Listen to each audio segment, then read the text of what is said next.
பாருங்கள், pan card வந்து நான் பேன் கார்டில் நேம் சேஞ்ச் பண்ணலாம் அப்படின்னு பார்த்தேன். எல்லா இடத்துலையுமே வந்து சத்யா என் அப்படின்னு சொல்லிட்டு தான் இருக்கும்.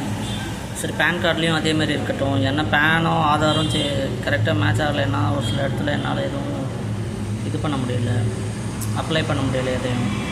சரி, இதில் சேஞ்ச் பண்ணலாம் அப்படின்னு சொல்லிட்டு சத்யா என்னன்னு தான் இருக்கும். லாஸ்ட் டைம் வந்து மேக்ஸிமம் நம்ம யூஸ் பண்ணுறது தமிழ்நாடு சைடில். ஸோ என்னோடய இனிஷியலை மட்டும் கொடுத்தேன். என்னோடய இனிஷியல் தான் எல்லா இடத்துலையும் எல்லா டாக்குமெண்ட்லேயும் இருக்கும். சரி, சத்யா என்ன அப்படின்னு கொடுத்தா உடனே ப்ளீஸ் என்டர் வேலிட் சார்னே ஒன்று மாதிரி வருது.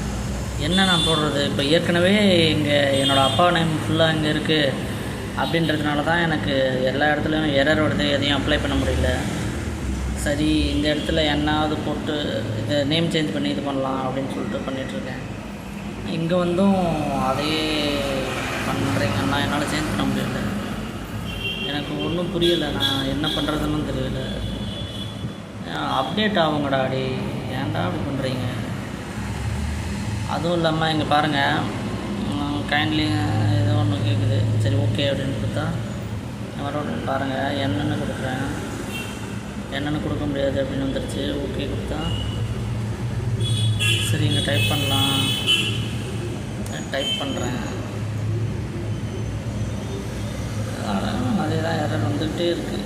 இங்கே பாருங்கள், இது சேட் ஸ்டுடியோஸ் அப்படின்ட்டுலாம் இது எங்கே இருந்துச்சுன்னே தெரியல. அது பாட்டுக்கு இங்கெல்லாம் அதுவாகவே வந்துருச்சு.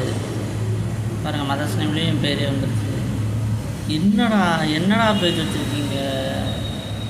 கவர்மெண்ட் என்ன ரொம்ப மோசமாக இருக்குது. இதுவும் சென்ட்ரல் கவர்மெண்ட். என்னடா நீங்கள் எப்பட்றா நாங்கள் கட்டுற டேக்ஸ்லாம் எங்கடா எடுத்துகிட்டு போய் போட்டுக்கிறீங்க? இதெல்லாம் அப்டேட் பண்ணுங்கடா, கொஞ்சமாக மாறுங்கடா, திருந்துங்கடா. எங்கள் வாழ்க்கையை ஈஸியாக்குங்கடா.